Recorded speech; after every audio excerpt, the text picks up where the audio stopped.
So in today's video, we're going to take a look at the EKSA E900 Pro, and we're going to compare that to the Redragon H710 Helios gaming headset. I don't know about you, but both of these headsets sort of have the look of something that HyperX would put out. So I'm curious to see the quality on both of these. These are right around $50, but I'll leave a link in the description below with current pricing and more information. So first, let's take a look at the EKSA E900 Pro.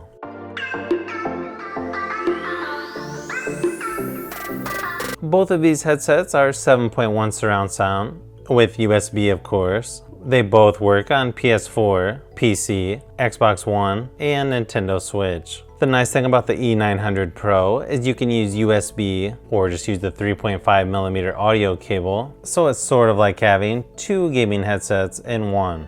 Both of these have 50mm drivers, quick start guide, detachable microphone, 3.5mm audio cable, PC adapter, USB-C audio cable, registration and warranty information, and user manual. As you can see, it comes with a nice carrying pouch, sort of a leatherette material. Okay, so build quality isn't quite up to HyperX standards, but it still looks pretty good for a budget headset.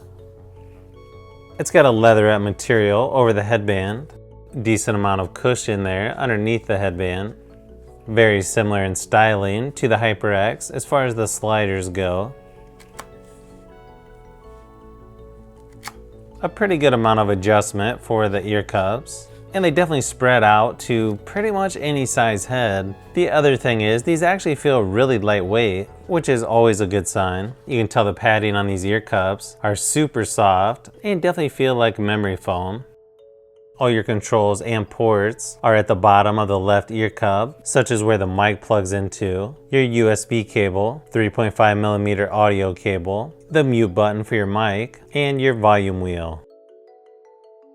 The outside of these almost look like a speaker, or almost like the back is an open style headphone. So far, overall build quality, definitely not too bad for only 45 bucks. So now let's see what Redragon has to offer.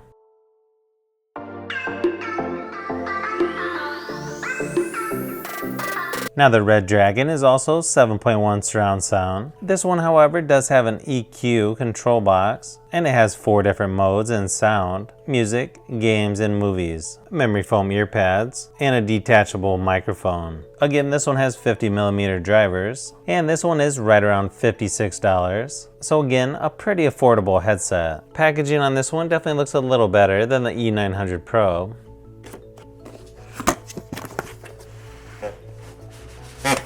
Okay, so yeah, these guys are definitely pretty good at package design. They actually give you a Redragon sticker, user manual, detachable microphone. One downside to this headset is the cable is actually built in, unlike the E900 Pro, but it does have a braided USB cable. On one side, you've got the equalizer button, and then on the other side is your volume controls and mute button. First off, I really like the design of these. It's definitely a little bit closer to something HyperX would come out with. You've got a really soft leatherette material here on the headband. Definitely more padding than on the E900. Again, similar style here on the adjustable sliders. This one has a lot of adjustment here on the ear cups. Yeah, this one spreads out really far. You're going to be able to fit just about anyone's head. Really soft cushions on the ear cups. This one really doesn't feel like memory foam though. These also have like a metal piece of trim going on the outside that matches the sliders. To me, these actually look a little better than HyperX. And then along the bottom is where you plug in the microphone. Sort of a cheap feeling microphone though. So I think that covers most of the basics on both of these headsets. I definitely like the build quality on the Redragon a little bit better, but the versatility on the E900 Pro is hard to overlook. I mean, you're gonna be able to use this on a lot more devices than the Redragon. So now let's go ahead and start testing these out, and you'll definitely want to use headphones for the rest of the video so you can hear the differences in how the microphones sound.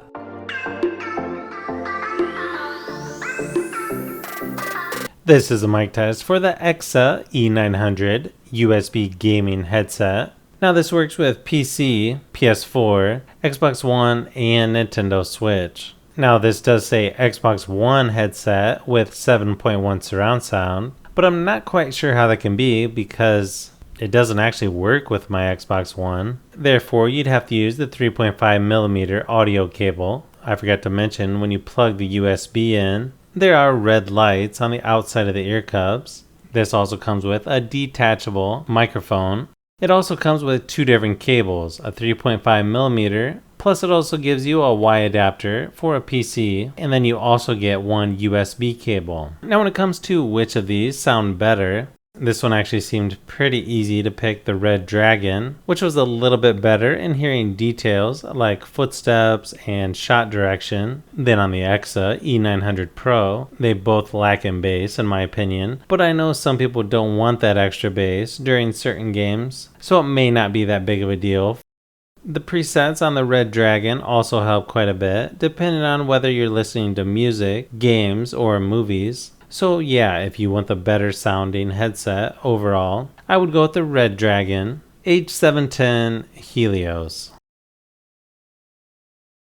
This is a mic test for the Redragon Helios H710. Now one problem that I had when recording in stereo, it would record the left channel a lot higher than the right channel. I have no idea why that is. And when it comes to which of these two gaming headsets are more comfortable, this may be the first time that it's a tie. Usually I can tell within the first half hour or so of playing games, but not this time. They're both actually pretty comfortable, even though neither of them fit over the top of my ears, but I probably would give this slight edge towards the Redragon H710 if I had to pick just one. And that's really only because it feels a little bit lighter, or maybe it's the fact that it doesn't feel like it clamps quite as hard on my head. Again, this is a mic test for the Redragon H710 Helios USB wired gaming headset. Now here's a quick sound test of me typing in the background just to see how much you can hear.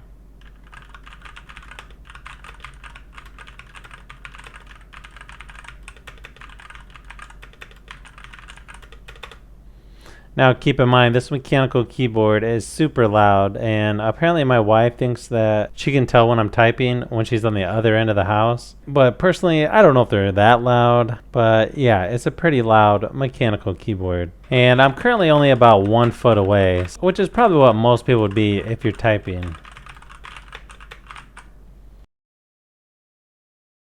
This is a mic test for the EKSA E900 USB gaming headset. Here's a quick sound test of me typing on my mechanical keyboard in the background, just to give you an idea of what it sounds like as you're talking.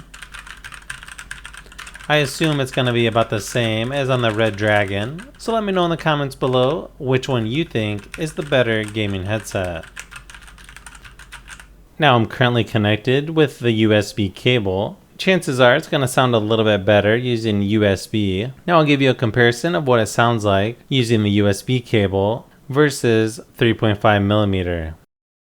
This is a mic test for the EKSA E900 USB gaming headset. Now I'm currently using the 3.5mm cable, and one thing I noticed right away is when recording audio from the microphone, it's definitely a little bit louder using 3.5mm versus the USB cable. But again, it's really nice that they give you the option to choose between the two. So we talked about which one was more comfortable, and we talked about which one had better sound. Now, even though I think the Redragon is maybe a hair more comfortable, and I think the audio sounds better than the EKSA E900, these two are really close in just about everything. So I don't think you can go wrong with either of these headsets. In my opinion, the Redragon is a better headset. However, I could see someone picking the EKSA E900 just because of the fact you're going to be able to use it on more devices. So if you've made it this far into the video, you may want to say thanks by subscribing, and don't forget to give a thumbs up if this video was helpful. This is Brian from Fishbee Productions. Thanks for watching, and I'll see you on the next one.